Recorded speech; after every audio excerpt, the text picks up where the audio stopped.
2 दिनों के कश्मीर दौरे के आखिर में गृह मंत्री राजनाथ सिंह ने कहा कि कुछ ही दिनों में पैलेट गन का विकल्प तैयार कर लिया जाएगा।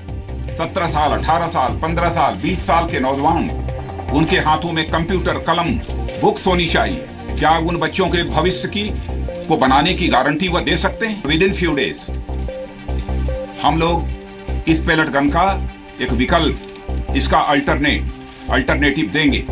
प्रेस कॉन्फ्रेंस में राजनाथ सिंह के साथ मौजूद मुख्यमंत्री महबूबा मुफ्ती ने कश्मीर में हिंसा फैलाने वालों से सख्ती से निपटने की चेतावनी दी। मुफ्ती ने कहा कि कुछ ही लोग ऐसे हैं जिन्हें घाटी में अमन पसंद नहीं। मैं कह रही हूँ 95% कश्मीर के लोग पीसफुल मीन्स से हल चाहते हैं, डायलॉग से चाहते हैं। कश्मीर के कई हिस्सों में कर्फ्यू का आज 48वां दिन है। 8 जुलाई को आतंकी बुरहान वानी के एनकाउंटर के बाद भड़की हिंसा में अब तक 66 लोगों की मौत हो चुकी है।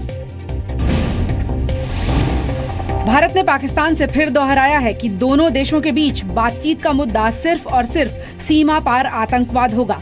विदेश सचिव एस जयशंकर ने पाकिस्तान के विदेश सचिव एजाज अहमद चौधरी को चिट्ठी लिखकर कहा है कि कश्मीर से पाकिस्तान का कोई लेना देना नहीं है।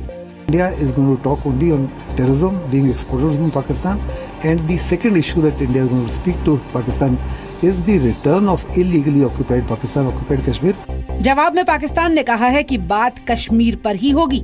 Kashmir remains the main bone of contention, remains the main issue on the negotiation table of Pakistan whenever any dialogue takes place. Pakistan ने पहले 15 अगस्त को और फिर 19 अगस्त को भारत को बातचीत का प्रस्ताव भेजा था। ओडिशा में अस्पताल से एम्बुलेंस नहीं मिलने पर एक युवक को पत्नी की लाश कंधे पर उठाकर 10 किलोमीटर तक पैदल चलना पड़ा। इस दौरान उसकी 12 साल की बेटी भी रोती रोती साथ चल रही थी।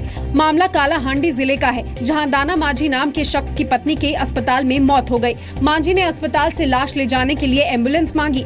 अस्पताल ने बदले में पैसे मांगे और पैसे न होने पर माझी को एम्बुलेंस देने से इनकार कर दिया। मजबूरन माझी ने पत्नी की लाश कंधे पर उठाई और 10 किलोमीटर तक पैदल चले। पत्नी की लाश को कंधे पर ले जाता देख किसी ने कलेक्टर को जानकारी दी। कलेक्टर ने एम्बुलेंस भेजी और माझी अपनी पत्नी की लाश गांव ले जा सके। तो this is unfortunate, we are not taking it lightly and this incident has to be proved and effective action. Odisha के बालासोर में एक बुजुर्ग महिला की मौत के बाद रेलवे पुलिस की संवेदनहीनता सामने आई है।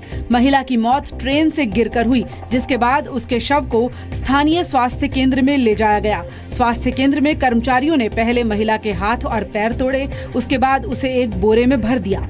ये सब कुछ रेलवे पुलिस के सामने हुआ है। एक शख्स ने सब कुछ मोबाइल कैमरे में रिकॉर्ड कर लिया। वीडियो वायरल होने के बाद ओडिशा राज्य मानवाधिकार संगठन ने रेलवे प्रशासन और जिला अधिकारी से 4 हफ्ते के अंदर जवाब मांगा है।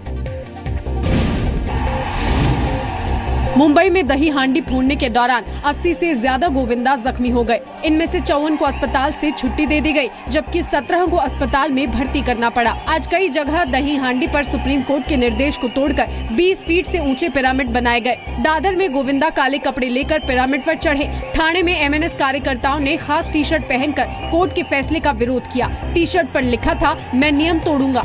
ठाणे पुलिस ने भगवती मैदान के आयोजक और 19 पंडालों के खिलाफ केस दर्ज किया है। 17 अगस्त को सुप्रीम कोर्ट ने दही हांडी की लंबाई 20 फीट रखने की पाबंदी तय की थी। साथ ही अदालत ने कहा था कि 18 साल से ज्यादा उम्र के लोग ही गोविंदा बन सकते हैं। मुंबई समेत पूरे महाराष्ट्र में जन्माष्टमी पर दही हांडी का पर्व मनाया गया। बॉलीवुड के कई सितारे भी दही हांडी के जश्न में शामिल हुए। शिमला में 4 साल के बच्चे की हत्या का मामला सुलझने से कई हैरान करने वाले खुलासे हुए हैं। 4 साल के युवक की 2 साल पहले अपहरण के बाद हत्या कर दी गई थी। अब जब पुलिस ने हत्या की गुत्थी सुलझाई तो लोग हैरान रह गए। पुलिस को पानी की टंकी में एक कंकाल मिला। जांच के बाद आरोपियों से नए सिरे से पूछताछ की गई तो पता चला कि उन्होंने युवक के अपहरण के 1 हफ्ते बाद ही उसकी हत्या कर दी थी और लाश को पानी की टंकी में फेंक दिया था। हैरान करने वाली बात यह है कि शिमला में लोग काफी दिनों से पीलिया की चपेट में थे। अब खुलासा हुआ कि लाश जिस पानी की टंकी में थी, लोग उसी पानी को पीते रहे। 14 जून को गायब हुआ था मेरा बच्चा। 1 हफ्ते बाद उन्होंने मार दिया। पुलिस वालों की स्टेटमेंट थी। इनको फांसी की सजा होनी चाहिए, बुरी, और जितना कठोर दंड है उतना होना चाहिए, और इनके परिवार वालों को बाहर निकालना चाहिए। बिजली लाइट सब काट देना चाहिए। मामला हिमाचल विधानसभा में भी गूंजा, जिसके बाद सरकार ने कार्रवाई का भरोसा दिया है। मर्डर का केस चलेगा और हम चाहेंगे ये बहुत जघन्य हत्या हुई है और उसमें जो कड़ी सख्ती से कड़ा कानून दंड जो है वो दिया जाए। भारतीय स्कॉर्पियन पनडुब्बी से जुड़े गोपनीय दस्तावेज लीक नहीं हुए थे, बल्कि चुराए गए थे। फ्रांसीसी सरकार के सूत्रों के मुताबिक ये लीक नहीं है, बल्कि चोरी का मामला है। फ्रांस सरकार की शुरुआती जांच में DCNS की कोई खामी या लापरवाही नहीं पाई गई है, लेकिन ये जरूर पता चला है कि किसी ने निजी तौर पर ये किया है। बुधवार को द ऑस्ट्रेलियन अखबार ने फ्रांस की मदद से भारत में तैयार हो रही पनडुब्बी की जानकारी लीक होने की खबर दी थी। इसके बाद फ्रांस और भारत ने मामले की जाँच का आदेश दिया है। हवाई सफर करने वाले यात्रियों के लिए अच्छी खबर है। सरकार जल्द ही घरेलू उड़ान में वाईफाई सुविधा को मंजूरी दे सकती है। नागरिक उड्डयन मंत्रालय के मुताबिक इस बात की पूरी संभावना है कि अगले 10 दिन में इंडियन एयर स्पेस में उड़ने वाले प्लेन में वाईफाई की सुविधा को हरी झंडी दे दी जाए। साथ ही उड़ान के वक्त फोन पर बात करने को भी मंजूरी दी जा सकती है। माना जा रहा है कि यात्रा के वक्त मिलने वाली वाईफाई सुविधा के दौरान आवाज और डेटा को ट्रैक किया जाएगा और पूरे ब्यौरे तक सुरक्षा एजेंसियों की पहुंच होगी। जरूरत पड़ने पर डेटा ट्रैक भी किया जा सकता है। कई देशों में पहले से ही हवाई उड़ान में वाईफाई की सुविधा है, मगर ऐसे विदेशी विमान जब भारत की हवाई सीमा में आते हैं तो उन्हें वाईफाई सुविधा रोक देनी पड़ती है। केरल नवंबर में देश का पहला खुले में शौच से मुक्त राज्य घोषित हो जाएगा। इस बात का ऐलान केरल के स्थापना दिवस पर 1 नवंबर को एक कार्यक्रम में किया जाएगा, जिसमें प्रधानमंत्री नरेंद्र मोदी भी शामिल हो सकते हैं। इस वक्त केरल की कुल 941 ग्राम पंचायतों में 1,90,000 से भी ज्यादा शौचालय बनाए जा रहे हैं। करीब 35% काम पूरा कर लिया गया है।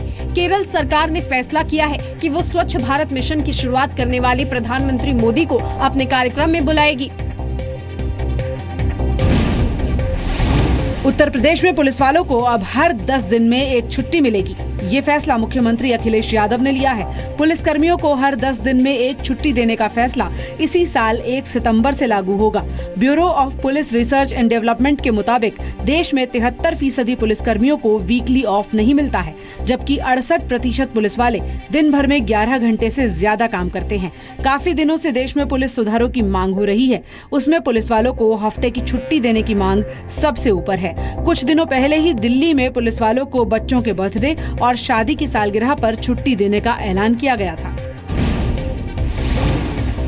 रेप के आरोपी JNU स्टूडेंट अनमोल रतन को पटियाला हाउस कोर्ट ने 14 दिन के लिए जेल भेज दिया है। अनमोल रतन के वकील ने उसकी बीमारी का हवाला देते हुए कहा कि अनमोल की 30% आर्टरी ब्लॉक है, लिहाजा उसे परेशानी होने पर तुरंत अस्पताल लाया जाए और जेल में दवा का इंतजाम किया जाए। इससे पहले 20 अगस्त से फरार चल रहे अनमोल ने बुधवार रात वसंत कुंज नॉर्थ थाने में सरेंडर कर दिया। अनमोल रतन पर JNU की एक स्टूडेंट से रेप का आरोप है।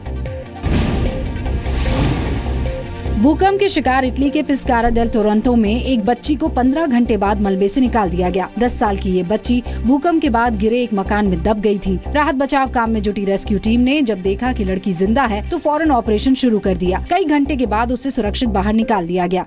हैरान करने वाली बात ये रही कि 15 घंटे तक मलबे में दबे रहने के बावजूद बच्ची को गंभीर चोट नहीं आई थी। इटली में बुधवार सुबह 3:30 बजे 6.2 तीव्रता का भूकंप आया था। इससे करीब 250 लोगों की मौत हो गई थी। कई लोग अभी भी लापता हैं।